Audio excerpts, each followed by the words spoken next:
West Indies के खिलाफ तीसरे टी20 मुकाबले से पहले भारतीय टीम ने अपने इरादे बिल्कुल साफ कर दिए हैं। कप्तान सूर्य कुमार यादव ने 4 बड़े बदलावों के साथ जो प्लेइंग 11 घोषित की है वह सिर्फ एक औपचारिक टीम लिस्ट नहीं बल्कि एक स्पष्ट रणनीतिक बयान है। यह फैसला भावनाओं में लिया गया कदम नहीं है बल्कि पिछले 2 मुकाबलों के विश्लेषण, परिस्थितियों की समझ और विपक्ष की ताकत को ध्यान में रखकर तैयार की गई योजना का हिस्सा है। तीसरे मैच का महत्व अलग है। ऐसे में कप्तान ने यह दिखा दिया है कि चयन में स्थिरता से ज्यादा प्रदर्शन को प्राथमिकता दी जाएगी।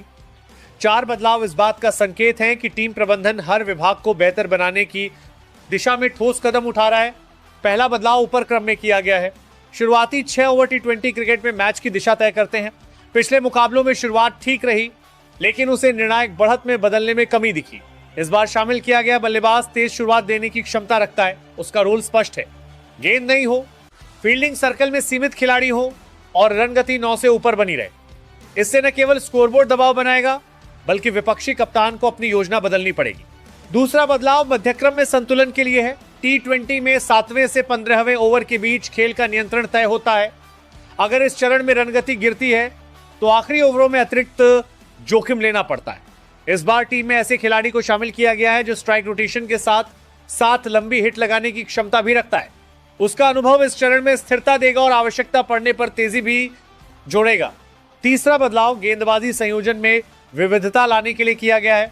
वेस्टइंडीज की बल्लेबाजी इकाई पावर हिटिंग के लिए जानी जाती है। उनके बल्लेबाज स्पिन और तेज गेंदबाजी दोनों के खिलाफ आक्रामक रुख अपनाते हैं। ऐसे में कप्तान ने एक ऐसे गेंदबाज को शामिल किया है जो गति में बदलाव और सटीक लाइन लेंथ से रन गति नियंत्रित कर सके। यह चयन परिस्थितियों के अनुकूल है, खासकर तब जब पिच थोड़ी धीमी हो और गेंद पकड़ बना रही हो। चौथा बदलाव डेथ ओवर रणनीति को मजबूत करने के लिए किया गया है। पिछले मैच में आखिरी 4 ओवरों में रन नियंत्रण चुनौती रहा था। इस बार टीम में ऐसे गेंदबाज को जोड़ा गया है जिसकी यॉर्कर और स्लोअर बॉल पर पकड़ मजबूत है। उसका अनुभव दबाव की स्थिति में उपयोगी साबित हो सकता है। टी20 में 16वें से 20वें ओवर के बीच अक्सर 40 से अधिक रन बनते हैं। ऐसे में इस चरण पर नियंत्रण जीत और हार का अंतर तय करता है। इस नई प्लेइंग 11 की खासियत उसका स्पष्ट संतुलन है।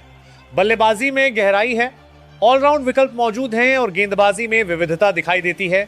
कप्तान ने यह सुनिश्चित किया है कि हर खिलाड़ी की भूमिका परिभाषित हो।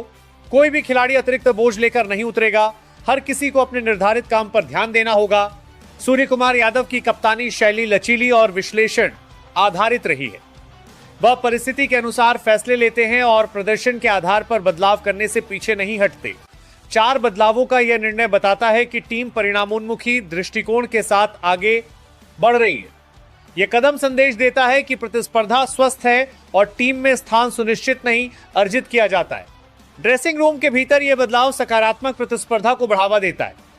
जिन खिलाड़ियों को मौका मिला है वे स्पष्ट भूमिका के साथ मैदान पर उतरेंगे। वहीं बाकी खिलाड़ियों के लिए यह प्रेरणा है कि निरंतर प्रदर्शन ही चयन की कुंजी है। तीसरा टी20 अब सिर्फ एक और मैच नहीं बल्कि संयोजन की परीक्षा है। क्या ये 4 बदलाव टीम को अधिक प्रभावी बनाएंगे? क्या बल्लेबाजी और गेंदबाजी दोनों विभागों में संतुलन बेहतर दिखेगा? इन सवालों के जवाब मैदान पर मिलेंगे। एक बात निश्चित है, यह प्लेइंग 11 सोच समझकर तैयार की गई है। इसमें अनावश्यक जोखिम नहीं बल्कि योजनाबद्ध आक्रामकता है। कप्तान ने स्पष्ट कर दिया है कि लक्ष्य सिर्फ प्रतिस्पर्धा करना नहीं बल्कि नियंत्रण स्थापित करना है। वेस्टइंडीज के खिलाफ यह मुकाबला टीम की रणनीतिक परिपक्वता का परीक्षण होगा और घोषित की गई यह खूंखार प्लेइंग 11 उसी आत्मविश्वास का प्रतिबिंब है। नंबर 1, अभिषेक शर्मा। अभिषेक शर्मा नई पीढ़ी के उन आक्रामक बल्लेबाजों में शामिल हैं जिन्होंने टी20 क्रिकेट की परिभाषा बदलने की क्षमता दिखाई है।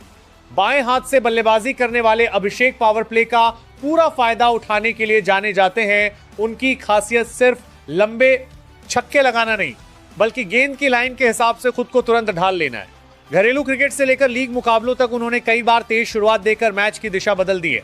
जरूरत पड़ने पर वे उपयोगी स्पिन गेंदबाजी भी कर लेते हैं जिससे टीम को संतुलन मिलता है। आत्मविश्वास से भरी उनकी बॉडी लैंग्वेज और दबाव में संयम उन्हें खास बनाता है।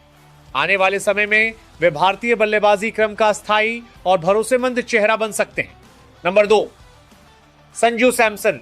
संजू सैमसन भारतीय क्रिकेट के उन प्रतिभाशाली खिलाड़ियों में गिने जाते हैं जिनकी टाइमिंग और क्लास देखने लायक होती है। दाएं हाथ के इस बल्लेबाज की कलाइयों में गजब की लचक है।